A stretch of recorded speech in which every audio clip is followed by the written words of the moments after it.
G'day everybody, it's Herman from Supertech Electronics, and today we're going to show you how to remove a stereo from a Ford Fiesta, 2007 Ford Fiesta. Now, the tools you will need is four of these guys. They're a little key that are available online. If you phone Supertech Electronics, we can almost certainly supply you with some. Okay, so we're going to put those with the flat side out in these holes that are provided in the radio. And you'll push them in until they click. Once they click, you know they're all the way home. Same with this one.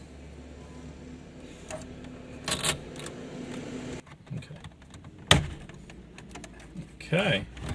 And now that we've got the radio sliding out, it's a case of unplugging the electrical connections.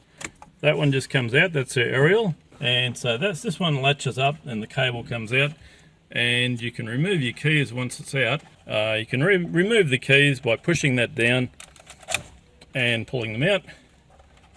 Same with that one. And once you've got it unplugged, you can send it off to Supertech Electronics for repair.